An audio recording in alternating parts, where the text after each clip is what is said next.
Good morning, everyone. We have the head coach. Megan, I'll turn it over to you. Thank you, Kirk and Coach. We'll begin with Parker Gabriel of the Denver Nuggets. Go, Parker. Hey, Sean, before Sunday, did you guys, as a staff, did you have any level of concern with the protection on the left side of your field goal unit? And I guess having watched it then from yesterday, what did you see on that play?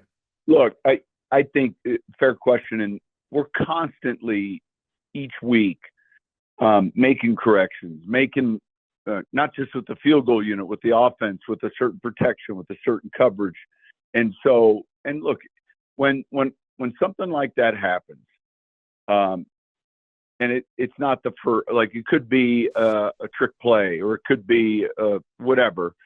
It's pretty common for the team that had success with it to say, hey, we saw, and credit them for that. You know, they exploited an area that we obviously felt was fixed and stronger, and yet not fixed enough.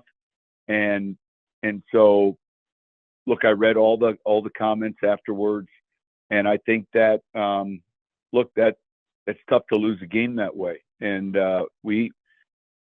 this isn't on the player. This is on all of us. This is on us as coaches. We've got to continue to look at, hey, are we big enough stature wise there for that, and understanding how the rush was coming. So it's disappointing, and yet it's not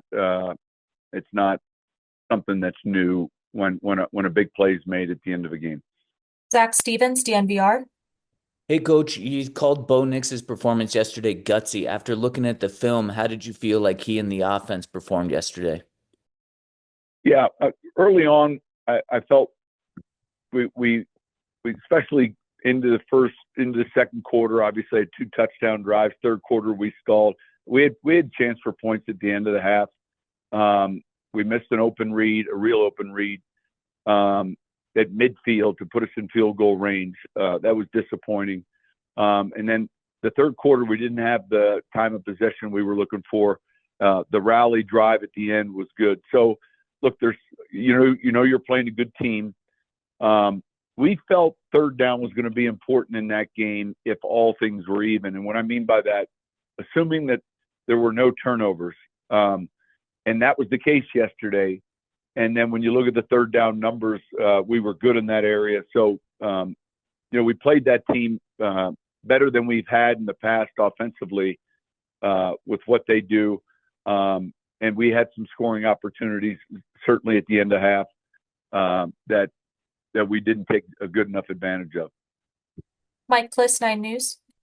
Yeah, Sean, anytime you lose 2 in a row in the NFL, it seems like the sky is falling. Yet the standings the today sky's not falling.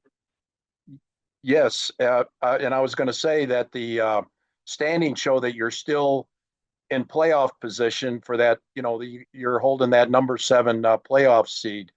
How do you get the players to kind of refocus, to kind of drop this as quickly as possible and look at what's still ahead of you?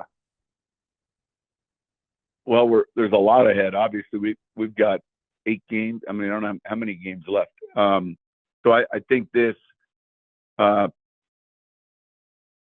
team has been resilient. So the sky isn't falling. Relative to our season, the schedule, we're sitting here at 5-5. Obviously, we'd love to have been 6-4 with a win yesterday. But the focus shifts, quickly to the next game.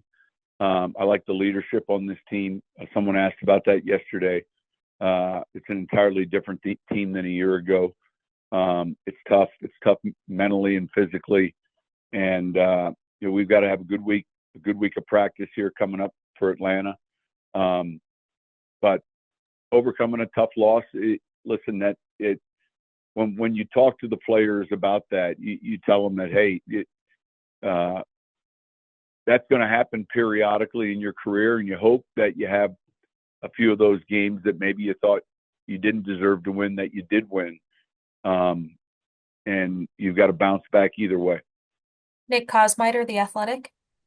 Yeah, Sean, at the end of the season last year, what were the things you challenged Nick Benito to get better at going into this season, and where have you seen him kind of make the biggest leap?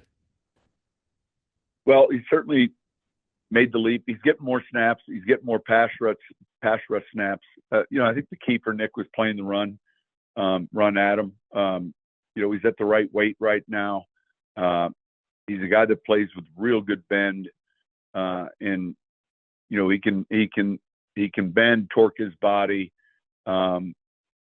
He's got a lot in the tank relative to his pass rush and what he wants to do and how to set somebody up.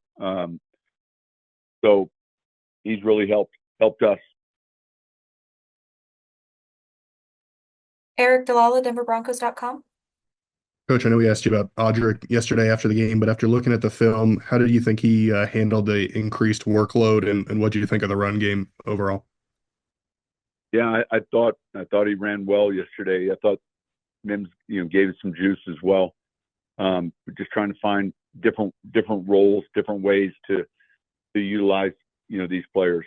But I was encouraged, and he'll continue to get more reps. Troy Rank, the Denver Post. We'll skip over Troy and do Chris Thomason of the Gazette. Yeah, Sean, wanted to go back to the blocked field goal. I know you said you read all the comments and stuff like that, but Leo Chanel, the guy who blocked it, said, and I'm quoting, I knew the guy who I was rushing. He was kind of light on his toes a little bit, referring to Alex Forsythe. What did you feel about him saying that and that analysis that he had?